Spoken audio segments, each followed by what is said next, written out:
Hello and welcome to our Professional Beauty Retouching course. Now that you're here watching this video lesson, I can assume that you've already been enjoying learning and practicing retouching for a while, and you want to take your current skill set to the next level. Whether retouching has only been your hobby or you've been working as a freelance retoucher, this course will help you learn professional retouching skills and methods which will allow you to work more efficiently, unlearn any bad retouching habits you may have previously picked up, and modify and improve your workflow so you are ready to work at a commercial retouching house or within a commercial photographer's team. Progressing as a professional retoucher will give you the opportunity to work with a retouching house, an advertising agency, or a creative studio, either in-house or remotely. In any of these options, the rates that retouchers work with are much higher. The projects they work on are on a much more serious level, as they are no longer doing small portfolio jobs for individuals, they don't work for exposure, and instead they start working for established professionals, big names and big brands, often seeing their work on billboards and as part of large campaigns around the globe. These are exciting prospects which demand expertise from a retoucher. In this video, we look at some of the options available to a professional retoucher, as well as some of the approaches that will help you succeed. We will assume that you have all your necessary tools in place and figured out, such as your Wacom tablet, its settings, your color calibration device, and that you already know your main software, Photoshop, have the raw processor of your choice, and the fundamental retouching tools and techniques, so we can take you further, and in some cases, reassure you that you are doing the right thing, if you already are. So we won't be recommending any specific workspace and specific palettes to have on your screen, because you most likely have already figured out what is most comfortable for you. But you will see what palettes I mainly use and why, and may want to adjust your workspace accordingly. Before you start making any arrangements to set up your own retouching business or applying for a job at a retouching house, creative agency, or in a team of a commercial photographer, we recommend that you consider all of the pros and cons and all of the necessary investments. We also hope that you can critically assess your skill level and passion for it, and if everything checks out, begin by deciding exactly what type of retouching and what kind of clients you would like to work with. There are two main types of clients that you can acquire. Individual clients, regular people and photographers who work with regular people, and commercial clients, big and small businesses in any and all industries. Needless to say that the rates and salaries that retouching professionals operate with are always higher in the commercial world, but the projects, expectations and workloads are on a whole new level as well. So it takes some serious skill, work ethic and determination to be able to successfully step up to that level. And while we can't help you become more reliable or resilient, we can definitely help you prepare your skills and habits so that you are ready when the opportunity presents itself.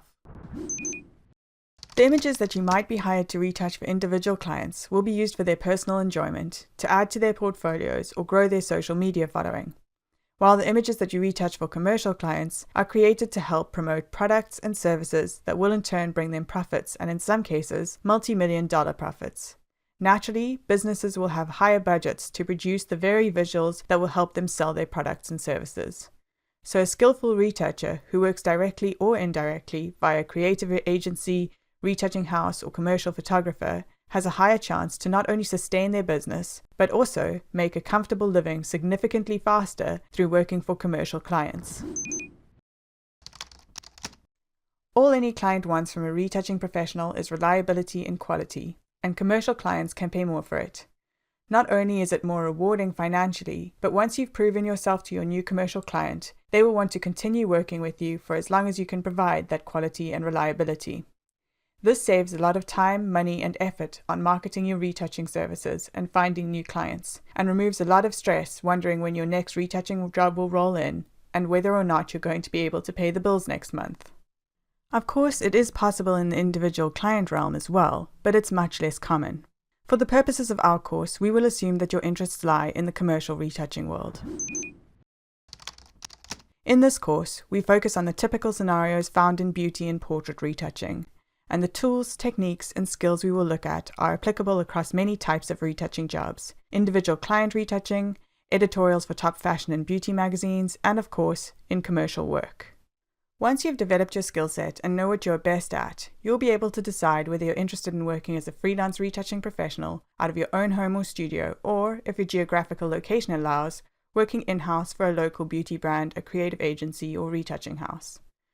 Knowing what type of career you're most interested in, you can focus your job search either directly on new clients, individual or commercial photographers, or keep an eye on job alerts from retouching houses and creative agencies, or proactively begin reaching out to the agencies, studios, or brands that you would love to work for. These are some of the pros and cons to each scenario. Let's start with the independent freelancer working remotely. This can be a great option and is the ideal for most retouching artists. If you get regular work in, you have the potential to earn decently, and you can set your own hours and work from home, which means no commuting and the ability to live anywhere you would like to. You can also choose which work you accept and which work you do not. The setbacks to this are that you need to be your own boss, marketer, administrator, teacher, and quality controller. Basically, you need to do everything it takes to get work in, do the work that comes in, and keep the work coming in, so you can always cover your personal and business expenses such as rent, food, medical, equipment, software, etc. You also miss out on getting useful feedback from other retouching professionals and being part of a knowledge pool that comes when working with a team. As an independent freelancer working in-house, here again you have a little more freedom in that you can choose which days you agree to working and which you do not. And if you're getting regular bookings, you can often earn more than the average in-house retoucher. You also get to receive feedback and interact with other retouchers. However, being a freelancer, you are generally required to do the job with minimal feedback and are not usually seen as a member of the team whose development a company would invest in. You may not also have the luxury of handling a job start to finish and will generally slot in where needed. When you're working full-time in-house, here you lose your freedom and your rate per hour generally drops a bit. You also report to a boss and seniors. With this trade-out, you get security, may even get some benefits such as a pension and medical insurance. You have a structure and you can focus solely on retouching. As you become an employee, the company will also invest in your development as a retoucher, you will receive feedback, and your teammates will generally share their knowledge with you. In each of these instances, you could find yourself working for one photographer as part of their personal team, or working for a retouching studio or brand that caters to or works with multiple photographers. Some notable differences here would be that in a studio working with many photographers' images, you may not receive access to the whole shoot session, for instance, and would likely only receive the relevant selects.